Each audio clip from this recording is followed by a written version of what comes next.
This is Phil, and I'm here to tell you all about the Capes and Lunatics Patreon. Get early access to all of our interviews, including the monthly Chichester chats with writer and comic book legend D.G. Chichester, new episodes of classic Capes and Lunatics shows, including The Quantum Zone, This, That, or the Third, and many, many more specials, all completely uncensored. Access starts for $3 a month, full video when you pledge $5 a month. Check out the link in our show notes or go to patreon.com/CapesandLunatics. Hope to see you there. This is Jam DeMatteis, and you are listening to the Capes and Lunatics podcast. In brightest day, in blackest nights, no evil shall escape my sight, but those who worship evil's might. Beware my power. Green Lantern's light. Hello and welcome back to Sector 2814, the Green Lantern podcast. I am Phil. Joining me, as always, the Master of the Core. It is. I am Will. Hey, everyone. And we are back this time to talk the rest of Infinite Crisis 2 through 7, and the Rann-Thanagar special that takes place somewhere in there. More like Superboy's infinite murder spree, but whatever. Oh, I was going to say, even if there's not a ton of Green Lantern stuff in here, I mean, we're doing a character study on a figure that we're going to have to talk to for a while here, Will. Superboy Prime. That's right. He's kind of important now. Punched his way to the big time. He did. He did indeed. Who is he, Mike Tyson? All right. I did not get Green Lantern 2 yet, but it came out today. I'll pick it up tomorrow with the rest of my books. But all the reviews I'm seeing, it seems like the quality is high still, of course. Jeremy Adams. Yep, absolutely. And from the preview pages, it looks like your theory is correct, that he formed a ring out of willpower. So, okay. I mean, hopefully, again, I'll save judgment until I read the whole issue. And we were also correct that, yes, issue 3 is not coming until September because of Night Terrors, which we will get Night Terrors 1 and 2 in July and August, which I know when Lilith and I reviewed Flash 800 and they're like, oh yeah, it's getting rebooted to a new number 1 with a new team in September. I'm like, why do they wait till September? And I was like, because of Night Terrors. I'm like, oh yeah. So 2 issues right out of the middle. So I don't know. What do you think, Will? Should they have waited till September to give us a new number 1, or is it better to do 1, 2, and then take that 2 months and do Night Terrors and then come back with 3? You know, this seems just like a publishing stunt because, you know, they're interrupting every book. Yeah. Right? I mean, they've done this before during the summer. What was that one? There's like one in, what was it, 2015? The one right before Rebirth. It was Convergence, I think. Was it Convergence? Oh, yeah. Mm-hmm. Yeah. You know, it feels like to me... feels like someone wants to take a summer vacation. And it feels like they're going to interrupt momentum on the book. Right? Everybody's book, it seems everybody's like. book, yeah. I mean, I get it. Why does this have to interrupt the normal publishing schedule? Yeah. Can it just also happen alongside of it? I mean, at least it's the same writer. It's Jeremy Adams still, so hopefully, you know, tonally it'll seem to fit, hopefully, because it is the same writer. And again, I mean, it seems like he has plans for Sinestro, and he is doing that Sinestro backup in Night Terror, so hopefully that just helps add to the regular ongoing, hopefully. Mm-hmm. I don't know, it just seems like an interruption of a story that's barely started, right? Yeah. But, of course, we don't know how much connective tissue there'll be between the regular series and this event before and then, you know, after the event. I mean, hopefully there will be some continuity. And we know that Jeremy Adams likes continuity, so I'm sure it'll, you know, stand up to that. But it's not the book. Yeah. I mean, it's Jeremy Adams, so hopefully it'll feel kind of like, you know, issues 2.1 and 2.2, hopefully. Yeah. Fingers are crossed. Yes. Oh, I did go see Transformers Rise of the Beasts on Sunday with Luca. Was it good? It was fun. It was a fun movie, yeah. Awesome. Yeah.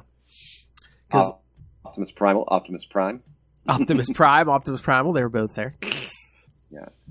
I remembered seeing RC in the previews. Yes. Cool. Very cool. And Mirage, voiced by Pete Davidson. Okay, cool. Very cool.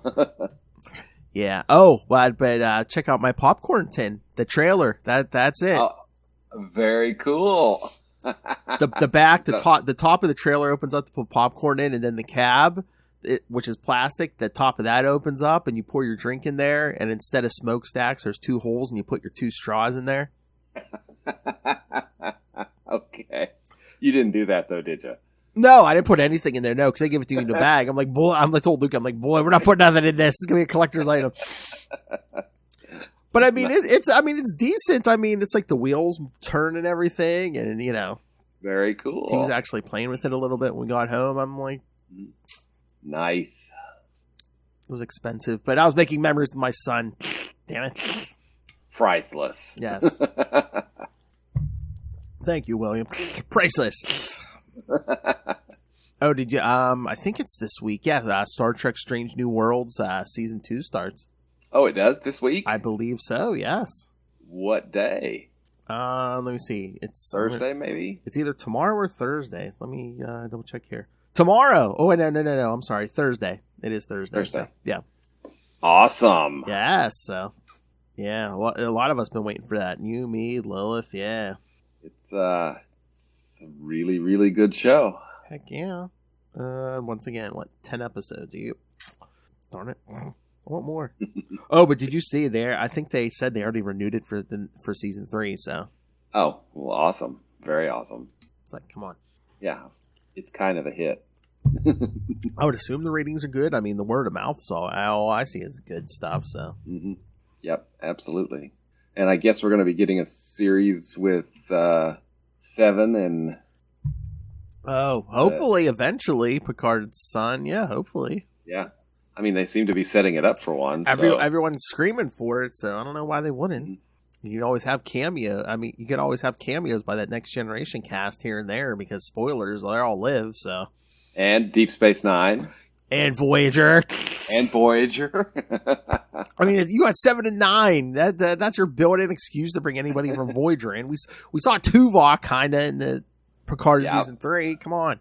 Well, we did see him at the end there, right? Yes. Mm-hmm. Absolutely. Although I don't think they kept the original molds for his ears because they look kind of different. Well, he's getting older. That's true. When when a Vulcan gets over 100, 125, yeah. The ears just, whatever. Unless it's cosmetic surgery. Did he get a lobe lift or something? Maybe. All right, we got a lot of issues here. So should we get to these? Superboy's murder spree. Lots of events, lots of murder. Yes. Lots of mayhem. And then I'm trying to remember. I didn't read it in the order. The Infinite Crisis special, the Rann-Thanagar one. That takes place between 4 and 5, issue 4 and 5. Yeah. I read it at the end. I should have read it between 4 and 5, but I read it at the end. Yeah, I read it last, a couple episodes back when we did the Rann-Thanagar miniseries. So yeah, but I'm trying to remember at the end. I thought it said continued in Infinite Crisis 5. So, All right, are we ready? Let's do it, man. All right. Infinite Crisis number 2, January 2006. The Survivors. Well, I guess there were some. Maybe just a few, right? Yes. Writer Jeff Johns, penciler Phil Jimenez, inkers Andy Lanning, Norm Rapland, Marlo Alquiza, Larry Strucker, colorists Jeremy Cox and Guy Major, letterer Nick J. Napolitano, and editors Jeannie Schaefer and Eddie Berganza. I do want to point out the irony of the fact that what Superboy wanted is what we have now. The multiverse. Yes. Well, he wanted his planet, which he does get sent back there, like right at the end of Death Metal. So yeah, it's a while, but he eventually gets there. Yes. Yeah. Okay. Don't worry, we'll have plenty of time to talk about Superboy. Don't worry. Even though it has nothing to do with Green Lanterns, we should just cover that issue when we get there, just so Will could be like, finally, he's gone. He's gone. Connor Kent. Yes. We actually have already covered his return from the dead. Yes. That was in Legion of Three Worlds, Final Crisis. Yes, kids. Last September when Lilith took her break. Yes, we did. His return, and I I mean, he's still alive here, but Bart Allen's return to Resurrection also. Yeah, because he gets killed. I forgot. Yes, he becomes the Flash after this. He has like, I don't know, was it 13 issues 12 or something? issue series? Yeah, it was something. It was He gets killed, yeah, and then they bring him back in that same miniseries also. So yeah, how did they bring him back? I don't remember. Didn't they use the Speed Force or something, or like a lightning rod thing or something? Yeah. Yeah. All right. Yeah, this is like his like spirit to enter the. I don't know. All right. After donning one of his old costumes, Buddy Baker joined several other heroes for a special summit on New Kronos. Also in attendance are Donna Troy, Cyborg, Bumblebee, Shift, Herald, Supergirl, Green Lantern, Alan Scott, Jade, Firestorm, and Red Tornado. They find the tormented Airwave, who appears to be receiving hundreds of broadcast symbols from ships participating in the Rann-Thanagar War. Isn't Airwave related to Hal? I think so, yeah. Isn't his name Hal Jordan as well? I thought so. Hold on, there's a link here. Yeah, it's Hal Jordan. I'll have to look. Oh, he's another legacy character. The original was a Golden Age vigilante who fought during World War II. I'm trying to. What telling me? Yeah, no, he's basically a legacy hero. Yeah, because his father was the original, and then his mother took up the name to bring the father's killer to justice. Right, somebody's killer to justice. Yeah, Harold Jordan would eventually become Airwave in the modern era. This name has been associated with the All-Star Squadron, the Captains of Industry, and the Justice Society of America. Oh, but he was first created in first showed up in Detective Comics 60 in 1942. So I mean, at least with the original Airwave, I guess. Larry Jordan was the original, I guess. But yeah, it's not saying anything about being related to Hal, but I swear I thought I saw something somewhere that maybe he was related to Hal Jordan. I thought it was like a nephew or something. Something, yeah. I'm sure they... On Earth, Power Girl fights against members of the Society. Though powerful, she is outnumbered and finds herself locked in the crushing grip of Giganta. Suddenly, a red and blue blur streaks across the sky, toppling Giganta and destroying the robotic Mr. Atom. When Power Girl looks up, she is shocked to discover her true cousin, the Superman of Earth 2, hovering above her. Alright, and... hold on. Gotta get a drop ready here. In Gotham City, Lex Luthor conducts a meeting with other members of the Society. He needs a member of the Marvel family in order to construct a mind-wiping machine. Unable to acquire Earth's mightiest mortal, Luthor decides to set his sights on Black Adam. What the other members of the Society fail to realize is that this is not the true Lex Luthor. The real Luthor is trudging across the Arctic North wearing one of his war suits. He doesn't understand why he is here. Power Girl and her cousin fly to the North Pole, where Superman has constructed a facsimile of his old secret sanctuary from Earth 2. There she meets the three other survivors of the first crisis: Alexander Luthor of Earth 3, Superboy of Earth Prime, and Lois Lane of Earth 2. Alex explains that like they, Power Girl is a survivor of her native dimension. When the multiverse ceased to exist at the conclusion of the first crisis, Power Girl somehow fell through the cracks and emerged on the newly rebooted Earth dimension. Power Girl has no memory of her time on Earth 2 until she touches Lois's hand, and suddenly her mind is awash with a flood of memories. On Earth's moon, Booster Gold and Skeets arrive in the ruins of the JLA Watchtower after a time-jumping excursion. Booster is searching for a very important item, the Blue Beetle Scarab.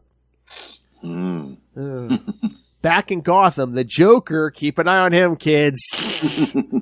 The Joker has a deadly encounter with the Royal Flush Gang at the Flying Pig Casino. Having failed to win himself a place on the team, the Joker shows his displeasure by slaughtering the entire group. That's our Joker. That's right. And next week I'll be able to give you my review of the Flash movie, kids. Nice. Featuring Mr. Michael Keaton. In the Batcave, Bruce Wayne, Batman, my favorite character. Yes, Ray, makes contact with the rogue Brother Eye satellite. He tries to determine why Brother Eyes created the OMACs, but more importantly, where they are amassing. The current OMACs were deployed by the late Maxwell Lord and were designed to sanction rogue superheroes. Ironically, the hero that the OMACs are currently targeting is Maxwell Lord's killer, Wonder Woman. On Themyscira, Wonder Woman, Artemis, and the combined might of both the Amazons of Themyscira and Bonham Migdal fight valiantly to defend themselves from an army of Omax. Back at the secret sanctuary, Superman explains to Power Girl that Lois is dying. He further tells her that the reality that emerged following the crisis is dark and corrupted. The only way to save reality as well as Lois is to bring back Earth 2. Thoughts, William? Well, we start out bloody and we get bloodier. Yes. Was this when does the Seven Soldiers of Victory, is that next issue that they all get killed? I can't remember. It might be. This Phantom Girl, the Ray, Uncle Sam, Human Bomb, all those guys. I think they die in the next one, maybe. I don't know. Yeah, again, I read most of these in one sitting, so it's kind of blurring together for me. And Earth 2 Superman says this is like Earth 1, but kind of technically it isn't, because even it says here, there are different details, like Superman and Wonder Woman got completely rebooted and stuff, and yeah, yep. Then isn't this where we got when we were getting the history lesson? Didn't they mention Krona? And that's how the original multiverse came about. Yeah. Mm-hmm. We do get some more Green Lantern action toward the end of the series. Yes. Mm-hmm. Definitely. I love that. Oh, Joker body count equals 5. Oh, there's a Joker body count. Okay. Maybe we'll get a Superboy Prime body count after number 4, I guess. Too bad we don't have we should have had a counter on the screen just to keep hitting the counter every time Superboy Prime kills him. You ever see that South Park episode where they kept the count every time they said shit? No. I haven't. Ding, ding, ding, ding, ding. Oh, that's what we need. But yeah, lots of setup here, and all right, we kind of got a plot. It's like, yes, they're trying to bring back Earth 2 and a mind-wiping machine. Yeah. Villains are dumb. We do see a lot of familiar Earths in like issue 6, I think, 5 or 6, somewhere in there, right? Yeah, I think. Oh yeah, here's all the miniseries. There was Villains United, the OMAC Project, Rann-Thanagar War, which we covered, and Day of Vengeance. Mm-hmm. Oh yes, our old friend the Spectre. Minus Hal Jordan, but our old friend the Spectre shows up in here too. Exactly, and gets a new host eventually. All right. Any other thoughts on this, or shall we move on? Let's move on, shall we? Yes. But yeah, George Perez cover and variant by Jim Lee. So once again, they know what they're.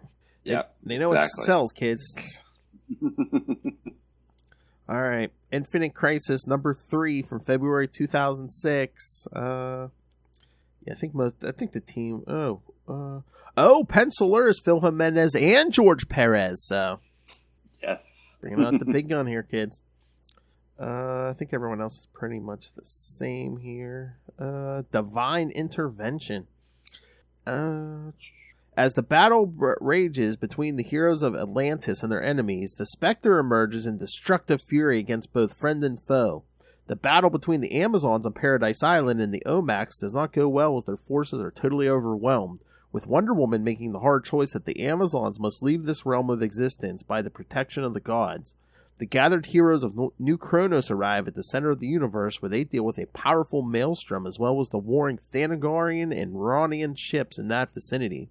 Superman comes to the help of the Shadow Pact in El Paso, Texas, while Jaime Reyes finds the Blue Beetle Scarab.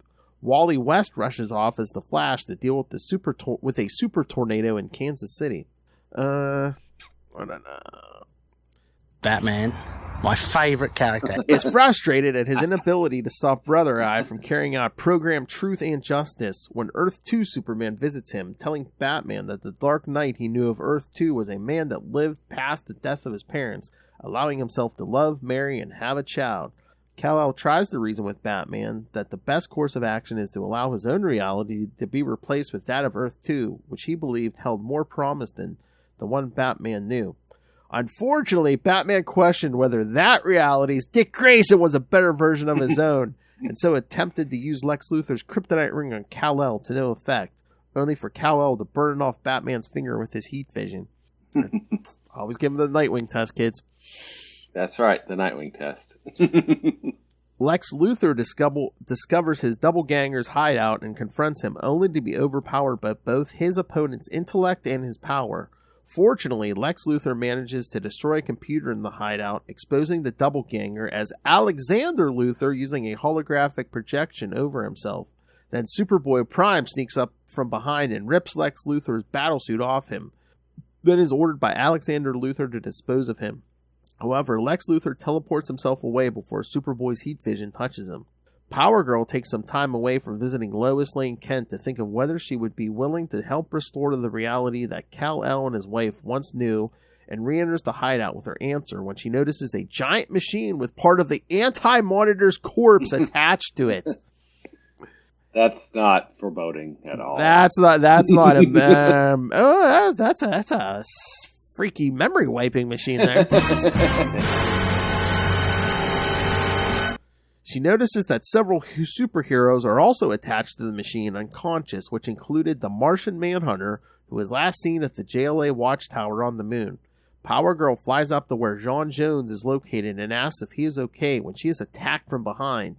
It is Superboy Prime and Alexander Luthor who did this, with Superboy Prime saying that he knew she would never help them, and Alexander saying that she will help them whether she wants to or not. In the Batcave, Batman plays back what his black box has recorded about the intruder posing as Superman, who has infiltrated the Watchtower, destroyed it, and made off with Martian Manhunter. The evidence reveals that, of course, it was Superboy Prime who did it. I think that's the subtitle of this episode. What did Superboy Prime do? He also moved a planet, we'll find out later. Yes! Busy boy. Busy boy. All right, Will, thoughts? The train's still moving, and it's getting faster. Yep. Yep, Alexander Luthor's been posing as Lex. A certain Jaime Reyes has found a blue scarab. So yeah, first appearance of him is in this issue. I believe so, yeah. Yeah. And his first appearance as the Blue Beetle, I think, is in issue 4, maybe, or 5. It's either 4 or 5, yeah. So yeah, kids, I mean, these issues may even go up in price because there is a Blue Beetle movie coming in August, I believe, so. That's right. Which is less than 2 months from now. Yep. When we're recording. Yes. Yeah, I can't remember when in August it is, but yes, I remember seeing a trailer. It is August, so. Of course, we get a lot of we get some Batman stuff. Of course, I think we're contractually obligated to get Batman stuff. Batman, my favorite character. And the Power Girl stuff. All right. Not a ton of Green Lantern this stuff, but we're getting closer. We're getting there. There. All right. Anything else on this one, William? Nope. I think we're good. This is probably the issue with the lowest body count. But stay tuned. Yeah, we're getting ready to ramp up on that. Oh, yeah. All right. Infinite Crisis number 4, March 2006. Homecoming. 3 pencilers this time. Phil Jimenez, George Perez, and Ivan Reyes. All right. Now, inkers. We have 7 inkers. Okay. Claire Albert, Mark Campos, Drew Garashi, Andy Lanning, Jimmy Palmiotti, Larry Stucker, and George Perez. So. Wow. Okay, cool. Yes. This one might have been under a little bit of a deadline gun, perhaps. I could see that. After Alexander Luthor and Superboy Prime watch the Brotherhood of Evil drop Chemo like a bomb on top of Bloodhaven to destroy it. Oh, we're going to talk about this. Luthor turns his attention to Power Girl, who is now strapped to the giant machine she discovers, to reveal to her that he and Superboy Prime have been manipulating things for quite some time, causing the Rann-Thanagar War, causing the Spectre to destroy all magic-based super beings, using the secret society of supervillains to gather heroes for the machine, reprogramming Brother Eye in the army of Omax, and gathering the corpse of the Anti-Monitor for the machine itself. Luthor zaps Power Girl until she is silent, and then lets Superboy Prime go deal with Connor Kent. So where were the anti-monitors? Was it just floating in space or something? Or was it in the antimatter universe? I'm just like... I don't know. I'm trying to remember where that final battle was. This Crisis on Infinite Earths number... 12. Was it 11 or 12? I'm pretty sure it was 12. Because that's when they go in, Superboy Prime and Superman of Earth 2, and they all go into that crystal thing, yeah. I know originally he was in the antimatter universe, but I can't remember if that's where the final battle was. Because the multiverse gets destroyed supposedly, and there's one universe, but they're like, oh, the anti-monitor is still around. Mm-hmm. Let's see. Super blah blah blah. The anti-monitor's remains were used as part of a tuning fork. Okay. It doesn't say where he got them. Yeah. Again, who knows? Yeah, who knows? I thought he blew up at the end or something. Oh, wait. It says here that, but he met his final and ultimate demise as Superman 2 shattered him into molecules of incoherent energy. Yes! He did truly die in this last attempt of murder, and is only remembered by those who were at the dawn of time and or the battle of the antimatter universe. Even though he died, it was too late for any of the remaining people to return to Earth, so they went to an alternate dimension and stayed there for years with Lois of Earth 2. Yes. So, and of course, yes, Alexander Luthor and Superboy Prime were there, so yes, they would remember. Yeah. Mm-hmm. And again, after a while, a lot of them don't even, well, I should say a lot of them don't remember the multiverse, but they do remember that final battle with the Anti-Monitor. Mm-hmm. Well, it's so weird. They all remember Barry Allen dying, but they don't even remember there was a Supergirl at that point. It's yeah. Outside the destruction of Bloodhaven, Batman contacts Nightwing, my favorite character, to get his help and show him what his black box has recorded regarding the destruction of the Watchtower, to tell him that a Superman is in league with a Luthor and a Superboy for the purpose of saving somebody he loves. Nightwing decides to go to Titan's Tower to get the team's help. In El Paso, Texas, Booster Gold visits Jaime Reyes in his bedroom in order to find out where the Blue Beetle Scarab is. Skeets detects that the Scarab has somehow fused itself to the young man's spine, meaning there is no way to extract it from him. In Smallville, Superboy Prime lands at the Kent's residence to talk to Connor Kent, who doesn't believe Superboy Prime is who he says he is. This instantly turns into a fight that spreads across the whole town, with Connor Kent on the ropes until the Doom Patrol, the Teen Titans, and the Justice Society show up to overpower the Kryptonian. Strap in, kids. Superboy Prime tries to reason with them that he's not the bad guy when he accidentally knocks Panther's head off and also kills a few other Titans members in order to get them to stop. Soon, the two Flashes and Kid Flash show up to take Superboy Prime away into the Speed Force, only for Jake Garrick to weaken and Wally West to be pulled into another dimension where he draws his wife Linda Park and his two children into. Kid Flash is left alone to deal with the insults of Superboy Prime until Barry Allen, Johnny Quick, and Max Mercury show up to give the young speedster a hand, pushing the Kryptonian further and further into the Speed Force until it is now gone. Okay, I have a question. Yes, sir.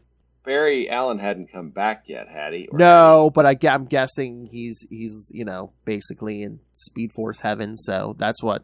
Okay. Because I think that's how he comes back in Final Crisis. So it's like he pops out of the Speed Force. Yeah. Okay. Yeah. Again, the original thing was that before the creation of the Speed Force, supposedly he after Crisis went back in time and became the lightning bolt that hit him and gave him his powers. But then after we create the Speed Force, it's he's he's basically in Speedster heaven. So I also, when we get to this point, want to talk. Well, okay, so Wally goes to Speed Force heaven. Yes. I guess with Linda and the twins. Bart gets a book after this that lasts for about a year. Yes. And then Final Crisis happens, and we get Barry back. But when does Wally come back?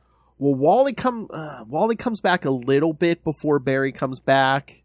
Like, they restart Wally's series, and it gets, I forget, is it like a year or something before Barry comes back even, I think? Okay. I think. Because it's weird because, Bart gets killed, and, Wally comes back, not too long after. Mm-hmm. And he finds out that, it was what was it? Who was his name? Inertia, Bart's, evil twin or clone or whatever. Basically, put the rogues up to killing him, and Wally finds out, and that there's a one-shot special before Wally gets his book back, where like he tracks down Inertia, and he's like, I'm not going to kill you, but he basically steals all his speed and like sticks him in the Flash Museum. He's like, yeah, you can't move. He's like, it'll take you like 1,000 years to blink or something like that. And he's like, he just sits him in front. So like all Inertia can see is like a statue of Bart. He's like, you're just going to sit here forever and just stare at the kid you murdered. Wow. Yeah. Hardcore. Yeah. Yeah, because that's the thing. I believe when Wally gets his book back, that's when Mark Waid returns once again to write Wally. Oh.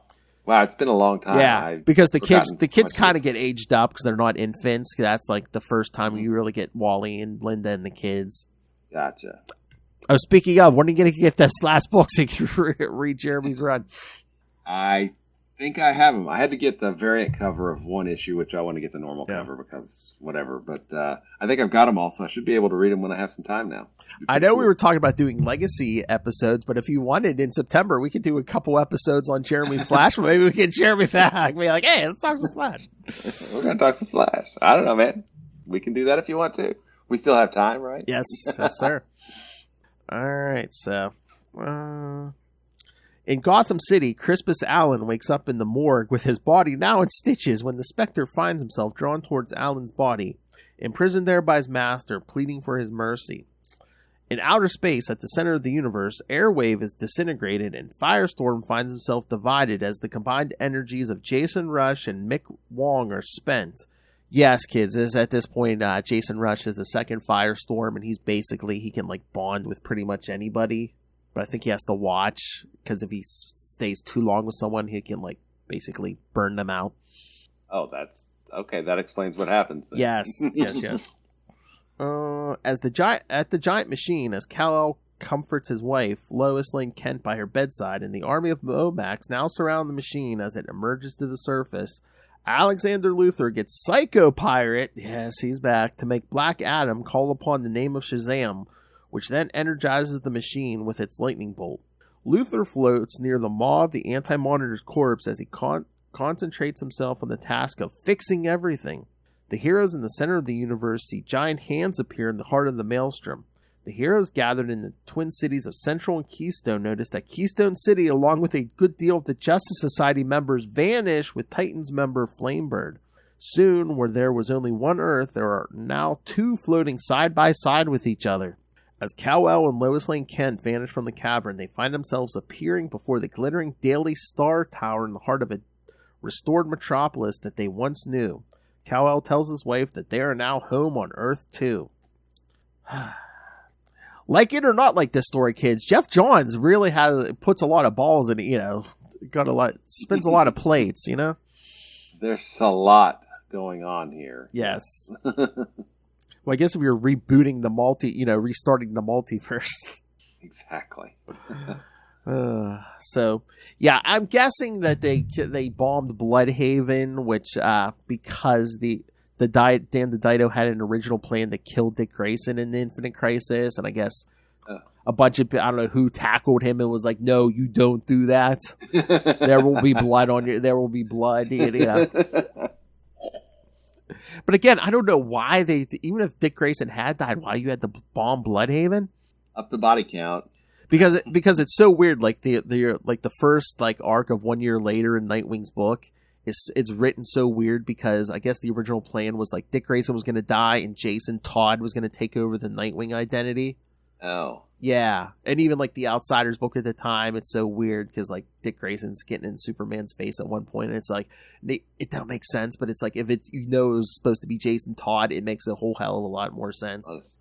Gotcha. Yeah. Okay, and then finally the ship gets righted, right? Yeah. Oh yeah.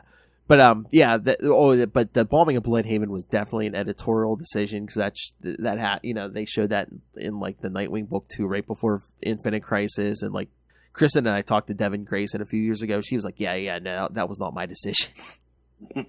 So gotcha. All right. What else? Oh yeah, the Psycho Pirate. We get Psycho Pirate back.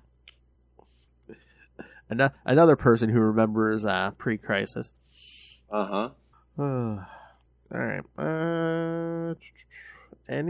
Yeah, any other thoughts on this, William? Nope. Let's keep on moving and grooving. Because I think this is where we get the Rann-Thanagar special, right? We just did 4, so 4. Okay. Yeah. All right, so this should be the point, kids, where we get to the Infinite Crisis special, Rann-Thanagar War #1, April 2006, Hands of Fate, and just like that miniseries, written by Dave Gibbons, penciler Ivan Reyes and Joe Prado, inkers Mark Campos, Eau Claire Albert, and Michael Baer, colors Nathan Eyring and John Calise, letterer Pat Brousseau, and editors Michael Siglane and Peter Tomasi. In the Polaris galaxy of Sector 2682, Dawn and Troy is leading a number of superheroes from Earth, the Green Lantern Corps, and Legion to stop the storm that is going on in the center of the universe being caused by a giant pair of human hands. As well as that, they're trying to stop the war that has been going on between the forces of Rann and Thanagar, since Rann was mysteriously brought into Thanagar's orbit, which caused its destruction and forced the entire Thanagarian race to migrate to Rann, where war broke out between the two races. Right now, the heroes of Rann, Adam Strange, and the heroes of Thanagar, Hawkgirl and Hawkman, believe that Onamar Sin, the one who was initially suspected of starting the Rann-Thanagar War, has returned, but Adam doesn't believe so. He thinks this is something completely new. As Legion is coordinating with New Kronos on how to counter the energy waves that are coming from the storm, the Rannians have just discovered that their calculations into the reason why Rann was brought into Thanagar's orbit were wrong, and that there was something else that triggered it. Meanwhile, on a Thanagarian ship, we see Blackfire, Starfire's sister, talking with the commander of the Thanagarian fleet and convinces him that the Rannians are responsible for the war, as well as to continue the attack on the Rannian ships.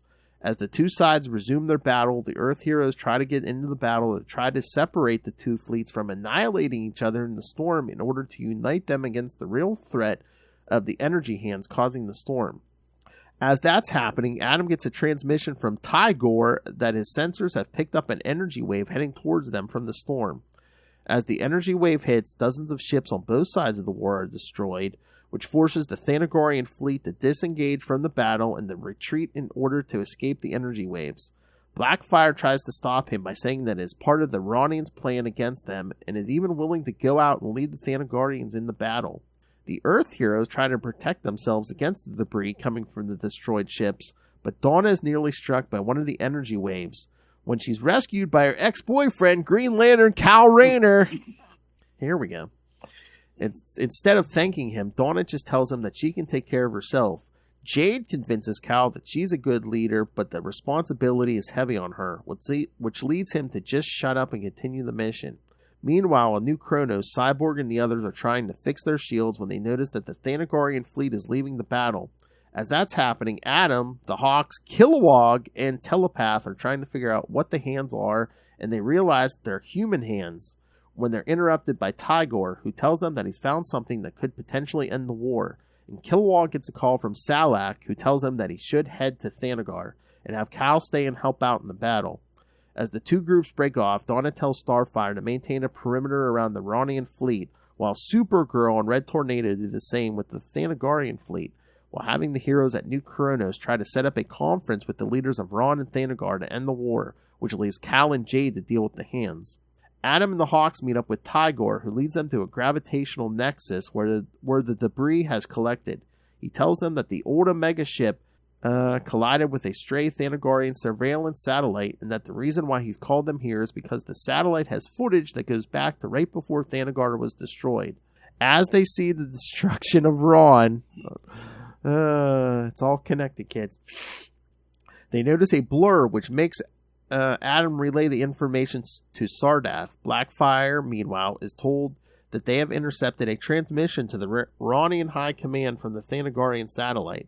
As they're watching, they see the blur again, and they manage to freeze it, and they see a Superboy moving Rann with his bare hands. Now that Sardath has seen it, he realizes that the calculations now make sense and that Thanagar can no longer blame Rann for its destruction. Blackfire, who just saw the same images, tells the captain of a Tamaranian ship to attack them and destroy the satellite. They attack and manage to destroy the satellite, thus destroying all the evidence of the war's beginning. Meanwhile, on the dead planet of Thanagar, Kilowog, Alan, and Telepath notice a few Thanagarian ships heading down to the planet. A squad of Thanagarians come out of the ship in peace and tell them that they are loyal Thanagarians and that their leader is being seduced by a Tamaranian witch. Both Telepath and Kilowog confirm that they are telling the truth when Telepath gets a telepathic message from Cal for Alan. It's about his daughter Jenny and that he's needed back in space. Right after Alan leaves, the Thanagarians pick up an energy signal. They have detected Zeta Beam activity near their location.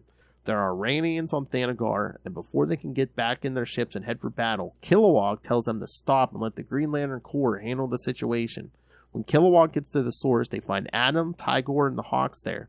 They're trying to find proof that there was an outside force that caused Thanagar's destruction.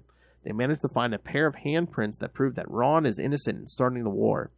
At New Kronos, the Grand Moff is told that Thanagarian scientists and Legion confirm that Rann was brought into Thanagar's orbit by superhuman hands, which is enough information for Sardath and the Grand Moff to agree to an end to hostilities, essentially ending the Rann-Thanagarian War. As Cal and Jade head towards the hands, they find out that the hands are pure energy being led by an intelligence, and they must try to stop the flow of energy being launched by the storm and using their Green Lantern power back on the hands to try and figure out where it's coming from and making it withdraw. Hold on. Lost my place. Just before they're about to attack, Jen is struck by the energy and dies in her father's arms.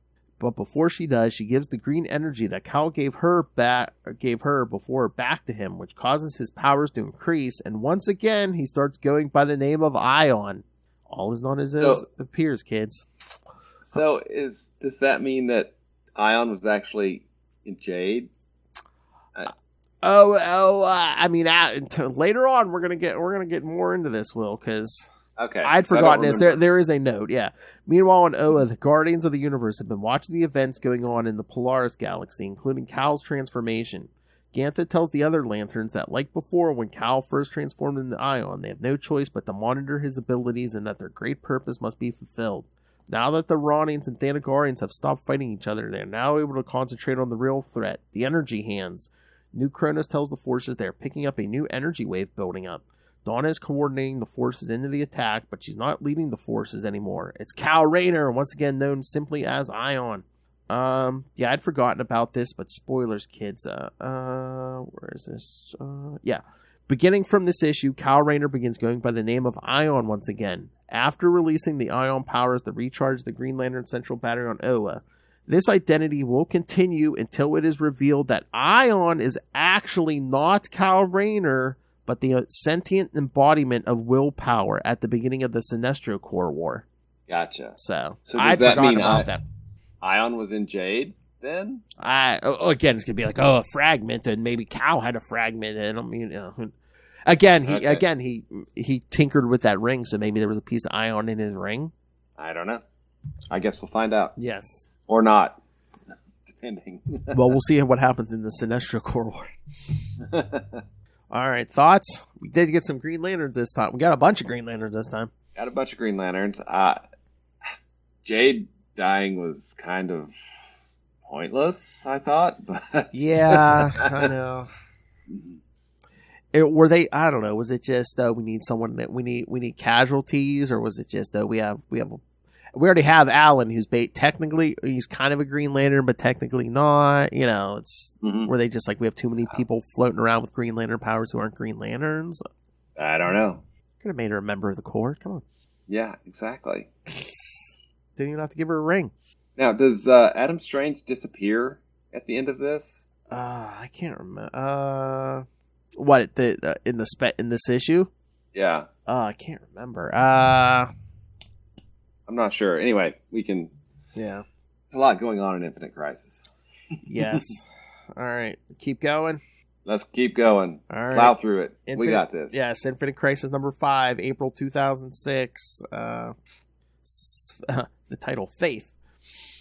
As a group of superheroes left on what's now called Earth 1 gather together for a memorial service, and the group of heroes that has been transplanted to the newly restored Earth 2 now wonder where they are, Kal-El briefly rejoices that he has saved his wife, Lois Lane Kent, until she collapses, the rest of her life force being ebbed away from her.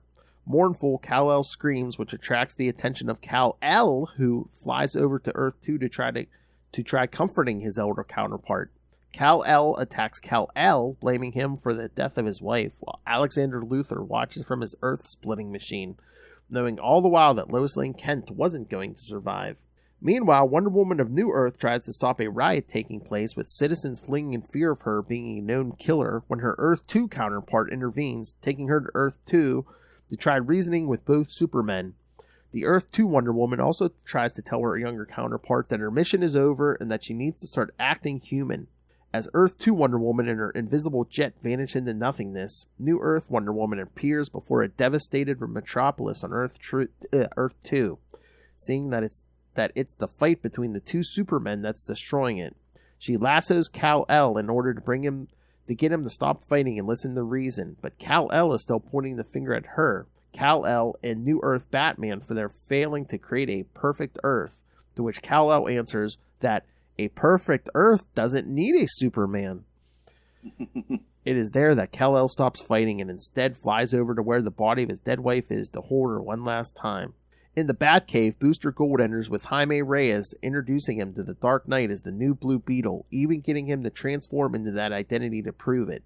Batman then brings Booster and Beetle to where the Bug is parked, to a small gathering of heroes selected for taking on Brother Eye. In outer space, in the center of the universe, Firestorm reforms again, this time with Professor Stein as the guiding partner. Because Professor Stein was out in space with the Firestorm Elemental, so... Yeah. At the Earth-splitting machine, Alexander Luthor uses Brother Eye to direct a beam of energy toward Kal-El, who screams as he is now being used to create multitudes of parallel Earths, which now pull other superheroes originally native to those worlds away from Earth 1.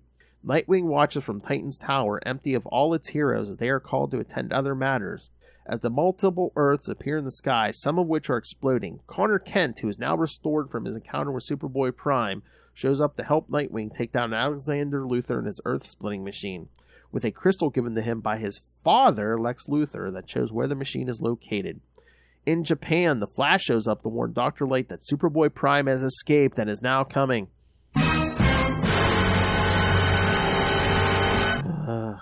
I forget if it was this issue or the next one. It was interesting where it's like, where Alexander Luthor says, if the multiverse had existed, Kyle Rayner and a bunch of other people would have come from, what was it, Earth 8 or something? Or something like that. Yeah, it was like Kyle Rayner, Helena Bertinelli, and there was like one or two other ones, yeah. Yeah, I can't remember the other ones, but yeah, he would have been on his own Earth. Mm-hmm. So, that would be it. So had there been a multiverse, would there not have been an Emerald Twilight then, maybe? The person who's most responsible for undoing the effects of that, I guess, is saying so because he's the writer of this. Yes. And of course, again, as we do many, many times, we get an homage to Action Comics #1's cover when Earth 2 Superman hurts Earth 1 Superman with that car. Because, well, wait a minute. I didn't do the credits. Oh, yeah. Because this one, the pencils this time were by Phil Jimenez, Ivan Reyes, and Jerry Ordway. Because didn't he do the Earth 2 so like when they're still on Earth 2? At least some of it. I know like that Superman fight, he did some of that, so. Yeah, and he was also, I think, the original inker on Crisis. Original Crisis. Oh, yeah.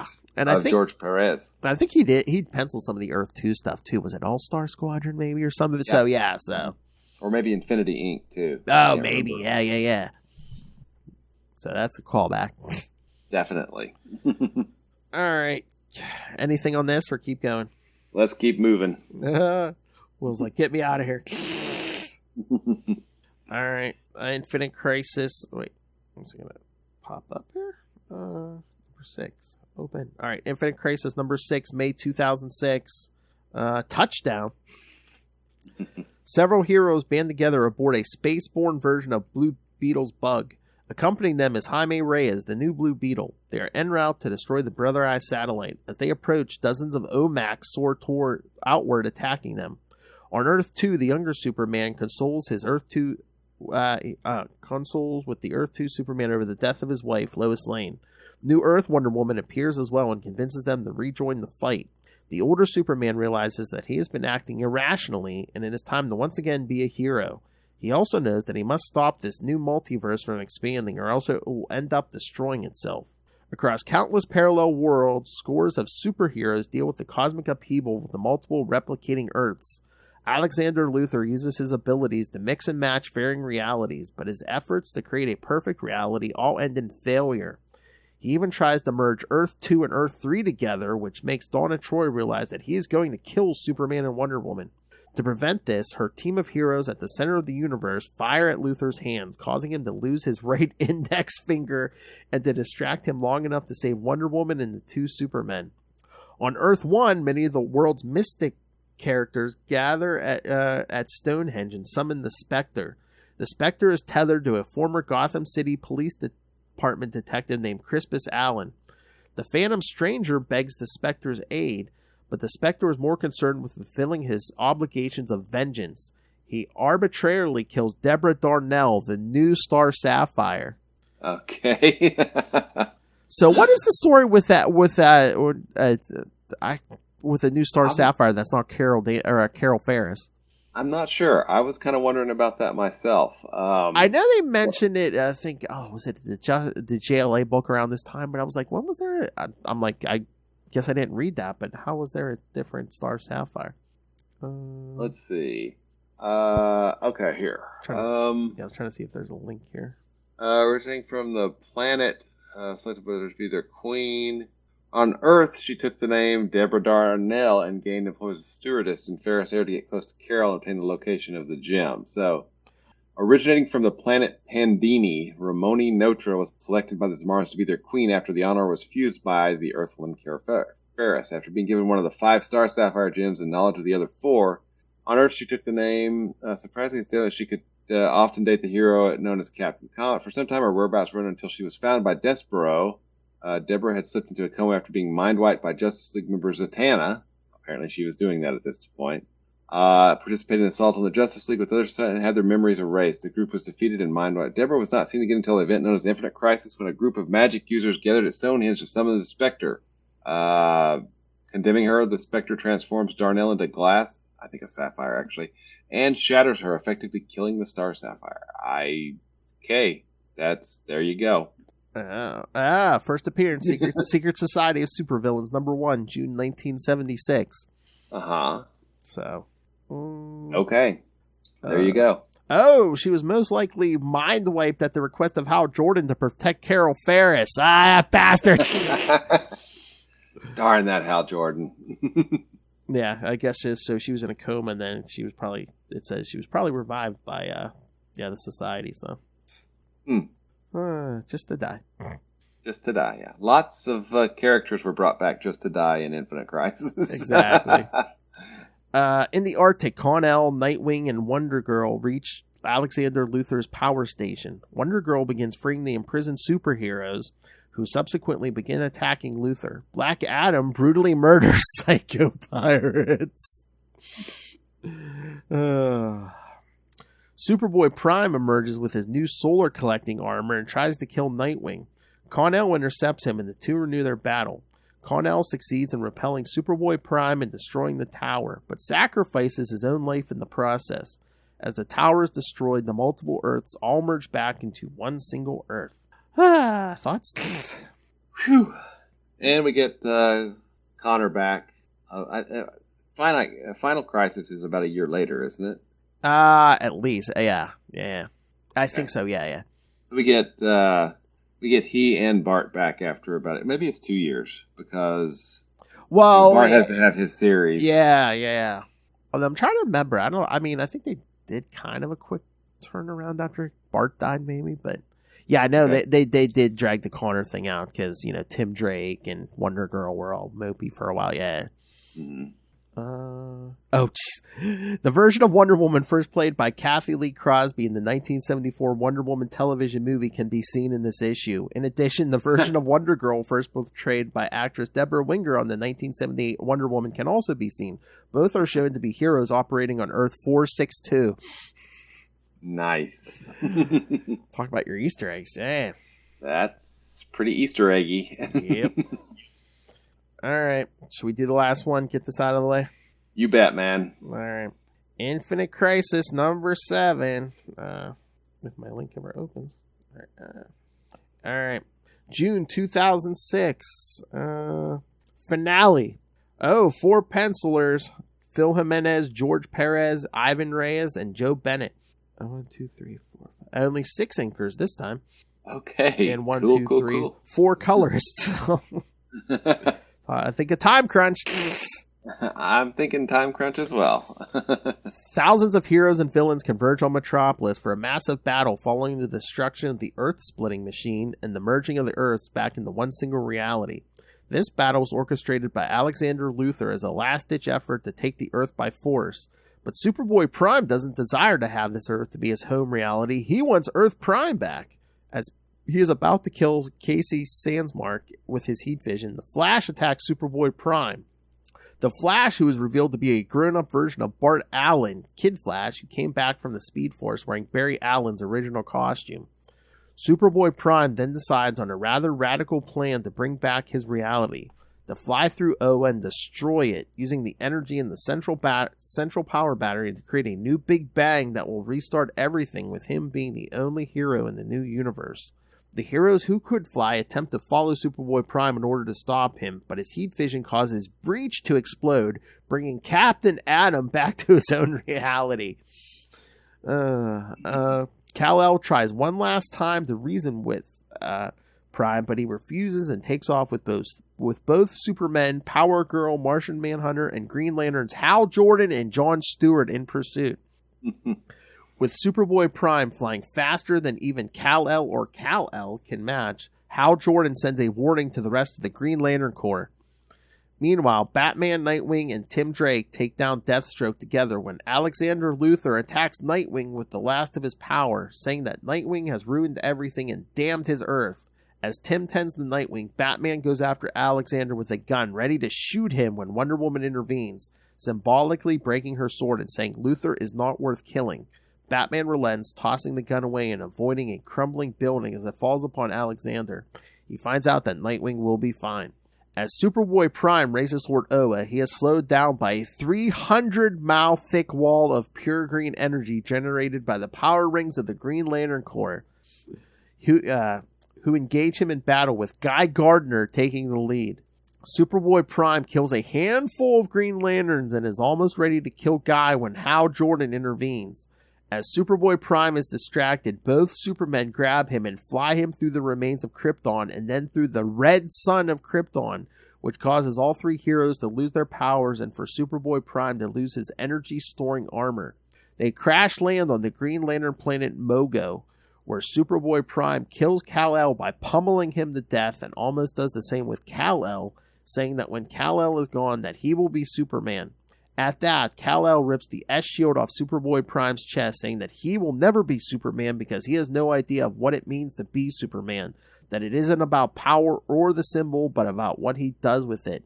After Kal-El defeats Superboy Prime, the Green Lantern Corps show up to destroy the kryptonite that fell on the planet and to encase Superboy Prime in a holding casket until he is brought to Oa for imprisonment. Power Girl weeps as her Earth 2 cousin dies, fearing that she will be left alone again.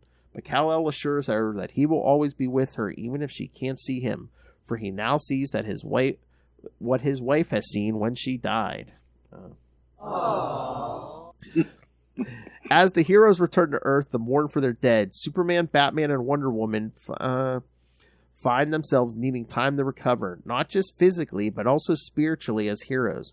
As Diana flies off in her invisible jet to find out who she really is, and Batman goes on a journey with Dick Grayson and Tim Drake to rebuild Batman, Clark joins his wife Lois, realizing that even though he will need time to recharge his powers, the Earth will be in pretty good hands with enough heroes present to take care of things.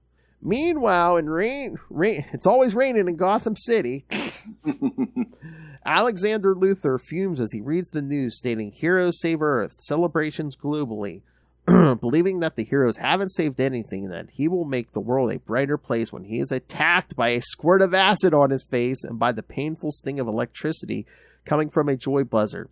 It is the Joker who is looking to get his revenge for not being included in Alexander's plans. Lex Luthor also appears, stating that Alexander had underestimated him, Superman, Superboy, and that he didn't let the Joker play. As Lex Luthor watches, the Joker strikes the killing blow on his counterpart. He mockingly asks, "Now who's stupid?"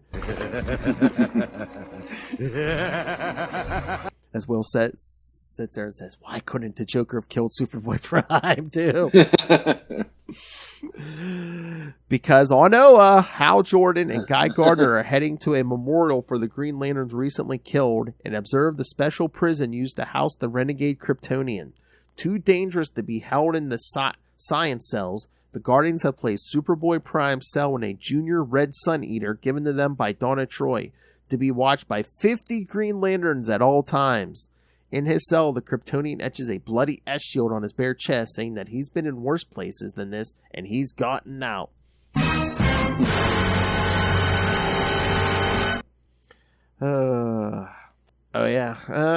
bunch of the what a ride! Yes, a bunch of the metahumans who got created during Bloodlines get killed in this issue. Yes.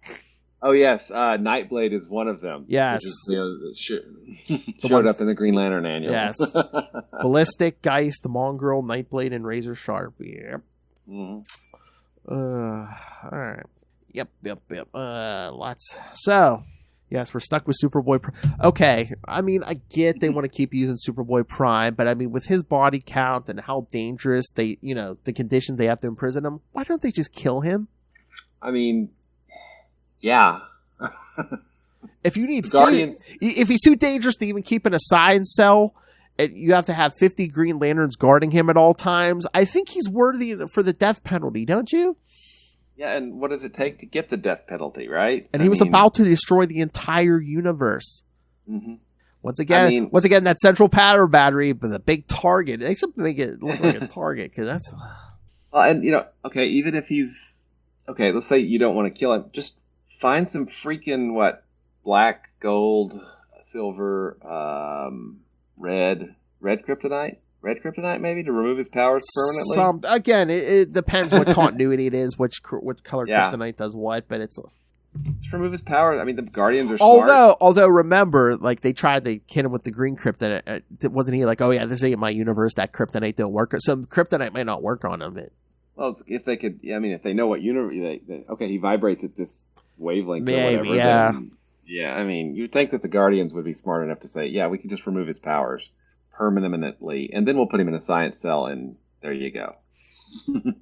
Except that would alleviate a lot of his additional craziness, because he did rip some of the dude's arm off in issue number 4, I believe. Oh, yeah. Yep.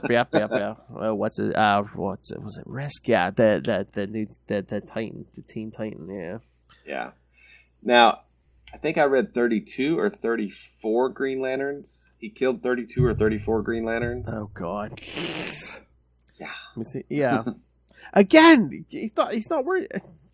I was going to say, I guess you don't want to drop him in a quad like you did with Sinestro, because only bad things will happen there. That worked out really not very well. Yeah. I'm trying to see if it says who died. It has a list of the Green Lantern core members, but it doesn't. I don't know if it says who died though. Let's see. Oh yeah, and again after this, we did the 1 year later. So I don't know about the Green Lantern Corps or anything, but when we do get back to the regular Green Lantern book, 1 year will have passed. So, or no, wasn't it after the Batman issue? Because because that might have been taking place around the same time. So, so this was a big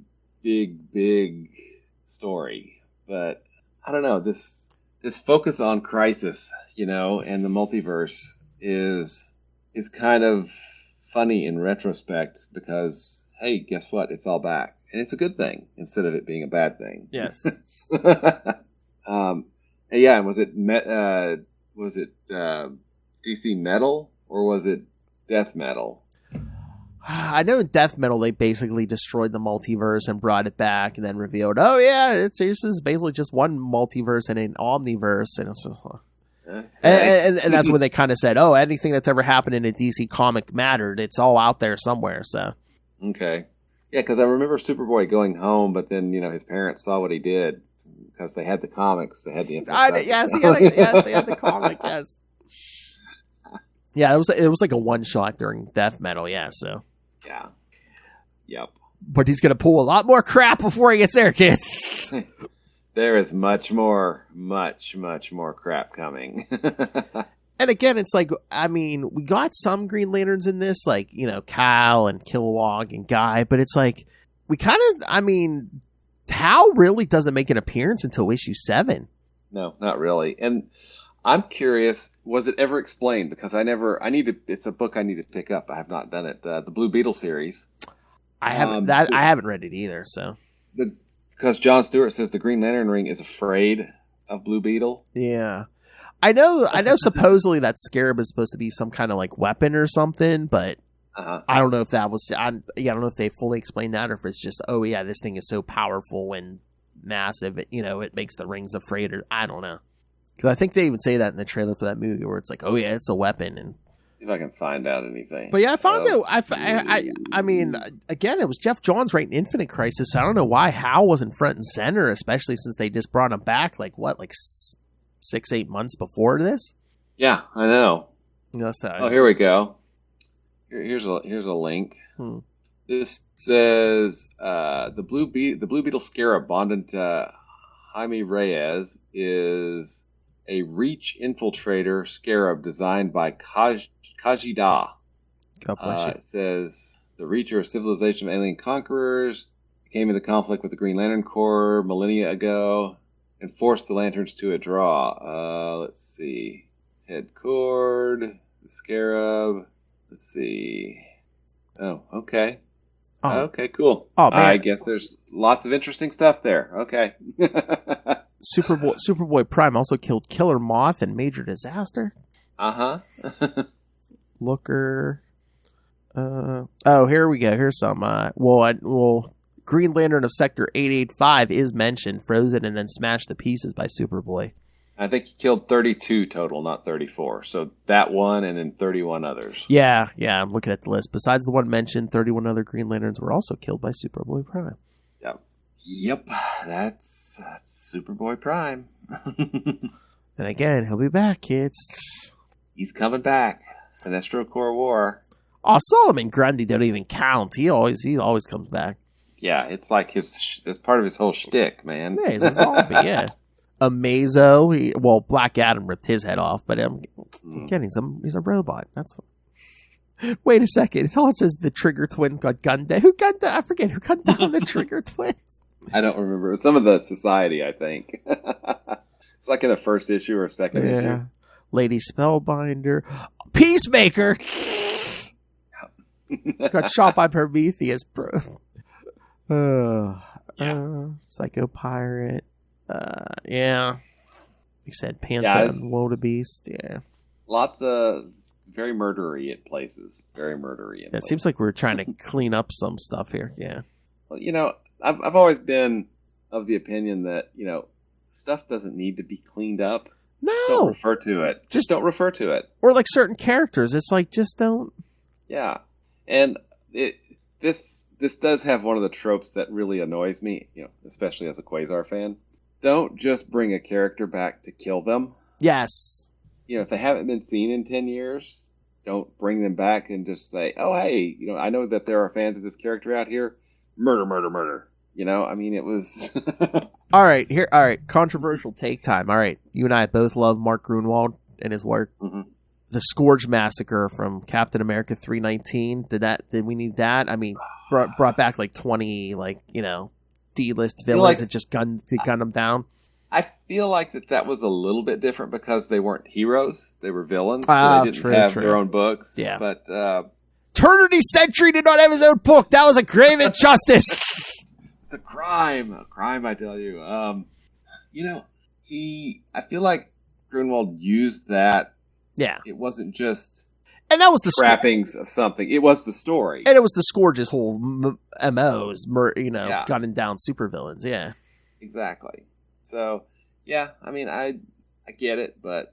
Yeah, I know. Just it's like, I mean, I get it's comics, everyone gets resurrected, but it's just like, why kill them when, maybe 5-10 years down the line, someone might want to play with that character, Exactly. I mean, the Seven Soldiers of Victory, right? Or the Phantom Girl, Human Bomb, Uncle Sam. Why not just let them be, right? Exactly. I mean, I think they wanted to show, the stakes are so high, but it's like, really? You just murdered 1 million people in Bloodhaven. Exactly. Exactly. I mean, the stakes are now too abstract to really matter anymore. I mean, is this when comics really got dark? 'Cause, I mean, we murdered Bloodhaven here around this time over in Marvel. Remember how Civil War started and we blew up a town? Yeah. Mm-hmm. Yeah. Well, and you look at the stakes in Emerald, you look at Emerald Twilight. Yeah. They destroyed Coast City. But it was all faceless people that, it was just, they destroyed the city and all the people in it. But, yeah. I mean, I don't know. I feel like for the stakes to matter, they need to be personal, right? And yeah. This was, now you look at Superman from Earth 2 and, and Lois and Luthor and their motivations are pretty personal. So I get that. But, these other villains, it's just chaos. It's just noise, But, I mean, it's well drawn and the noise is well written. I mean, it's doing what it's supposed to do because it's supposed to be a distraction. But yes. I feel like the distraction was a distraction. I don't know. Is that a good thing or a bad thing? I don't know.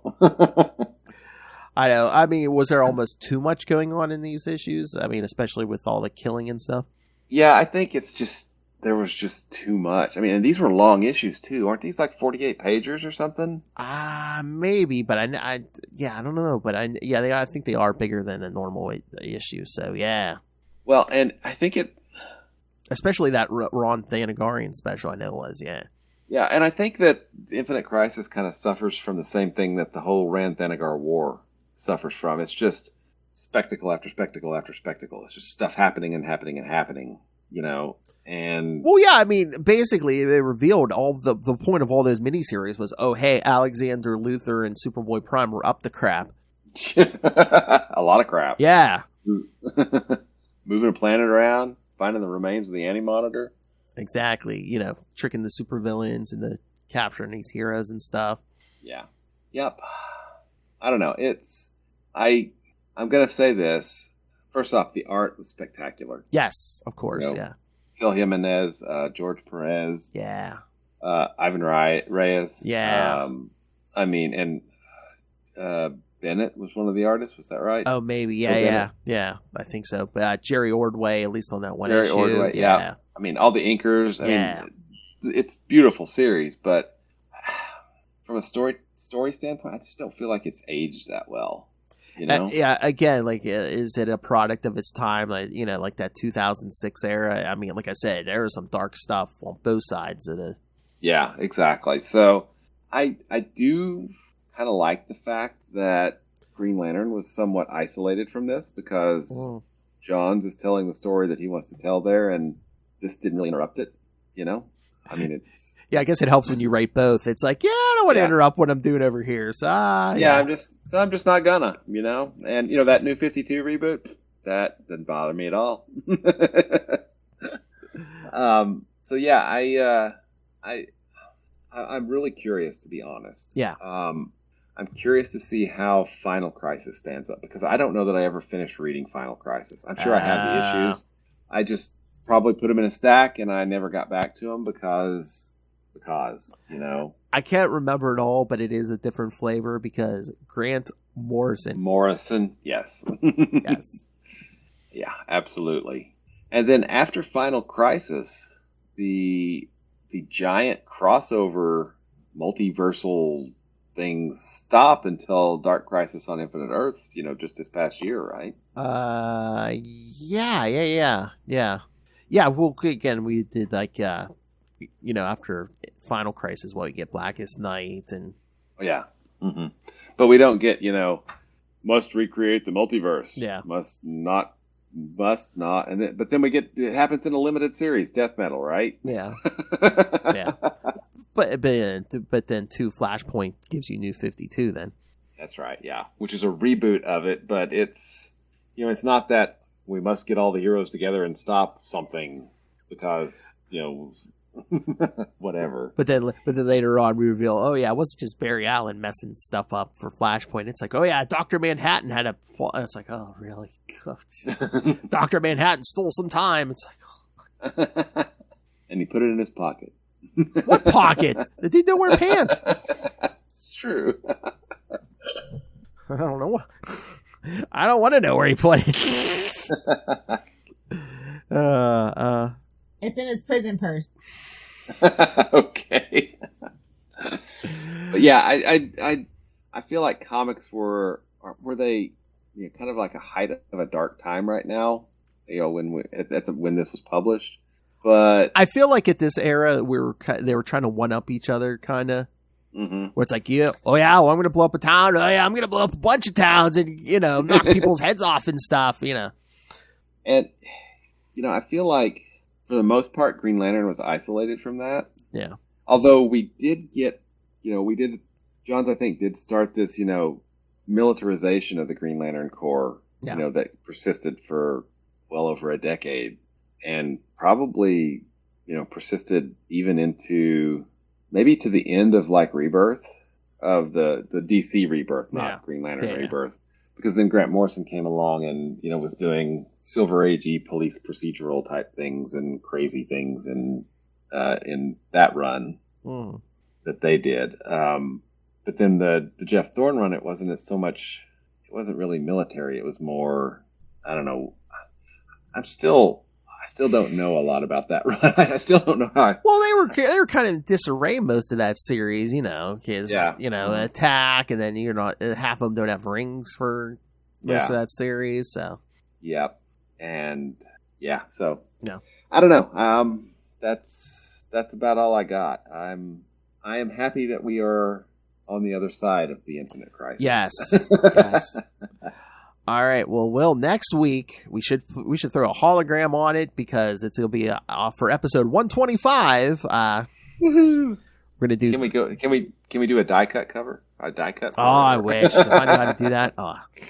All right. So yeah, we're gonna be back to your boy. We're gonna do Green Lantern 9 through 13. So. Woohoo! And then in 2 weeks we'll do Green Lantern, the first 6 issues of Green Lantern Corps, the ongoing. Nice. Mm-hmm. And then remember that. The 2 weeks after that, we'll do. We're going to split up that Ion series. So we're going to be at Ion 1 through 6, and then the week after Ion 7 through 12. So, Phil, who's that written by? Oh, I know that guy. That's a good friend of our show. Will, this is Ron Mars. You are listening to the Capes and Lunatics podcast. Jeez, you're worse than Little Hellfire. All right, nice. So yeah, kids. So yeah, send your thoughts. Lots of good Green Lantern stuff coming up here.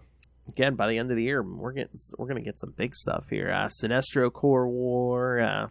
Like I said, we're pretty much gonna be wrapping up the year with. We're gonna be like either starting or in the middle of Blackest Night at the end of the year. So. Although, if we want to take a break to do something special, the last episode of the year is going to be episode 150. Will so. Ooh, we'll have to think on that. Yeah. Because I know we did at episode 100 we did first appearances, with Sinestro and so we have to think on that. Yeah, so we could take a break in the middle of Blackest Night because not only is it episode 150, like I said, it's going to be the last episode of the year. So. And Blackest Night is massive. Yes. There's like 7 or 8 3-issue miniseries associated with it, I think, and then there's the zombie books that come back for a single issue, which I think is just brilliant. I mean, that's just brilliant. And then, of course, the main 8-issue series, plus Green Lantern Corps. Yeah. That one might take us a while, kids. We might be in Blackest Night for a while. But then comes Brightest Day. Yes. All right, kids. So, yes, went a little long here, but yes, that's Infinite Crisis for you. All right. So, yeah. So, yeah, send us... The murders just keep on coming. That's right. So send us your thoughts on Infinite Crisis or the upcoming stuff. Once again, Hal Jordan gets paid back for that punch and from Rebirth next week. So, yes, email us, kids, CapesandLunatics@gmail.com or call the voicemail 614-382-2737. That's 614-38-CAPES. And remember, you can find all things Capes and Lunatics, episodes, social media, merchandise, the Patreon. Please subscribe to the Patreon. Me and Lilith are about to record the second episode of her Drunken Heroes Reborn reviews. So, yes, in a few days we're going to record Lilith Hellfire getting drunk and reviewing Heroes Reborn Avengers. So, you don't want to miss that. So, yes. So, find everything at tubespace.io/CapesandLunatics Podcast Network. That's tubespace.io/CapesandLunatics Podcast Network. All right, Mr. Will Allred, Master of the Core, Master of the Quantum Zone, Master of Kickstarter Comics, and more. Where can people find you? You can find me at Walred. That's at Gmail and Twitter and Facebook and other social media that I've probably forgotten that I set up. If you want to check out the comics that I write and create, you can look at Crossover Division at crossoverdivision.com. We just funded the hardcover for that and are working on getting it all laid out and everything to send to the printer. So there's going to be a cool oversized hardcover coming very soon, which I'm very happy about. If you want to check out Diary of Night, you can do that at diaryofnight.com. And like Phil says, I'm not the only podcaster that... he's not the only podcaster that I annoy on a weekly basis. That honor also goes to Kevin Joseph, the writer of Tart. We get together every Friday night and in a little podcast called Explain Yourself, where we bring on crowdfunding comics creators and look at their crowdfunding projects that are live to try to bring more, eyeballs to indie comics. So that's a lot of fun. And finally, you obviously have great taste because you're here listening to us, which means you love Quasar probably almost as much as we do. So if you want to find out more about Quasar, you can do that at the Quantum Zone, quantumzone.org. I'll put it in my navel. Hey, boys, you look at the party? I love the party. And again, if you want to listen to the Quantum Zone, every episode is on the easiest way to find it. Every episode, we have a playlist on our YouTube channel. So, yeah, just, I got glass. I am God. Daughter-in-law made that for me. Yeah. Seems like I'm getting a package every other day. And lest you forget, kids. I, of course, love Hal Jordan. Of course. All right, thank you for joining us again. Next week, Green Lantern 9 through 13, and I'll have my review of Green Lantern number 2. Nice. And the Flash movie. Yeah, whatever. Green Lantern number 2 is what I'm interested in. I was going to say, I don't think they're going to put Ryan Reynolds' Green Lantern in. I heard there's cameos, but I don't think that's going to happen. Yeah. They want to forget that one.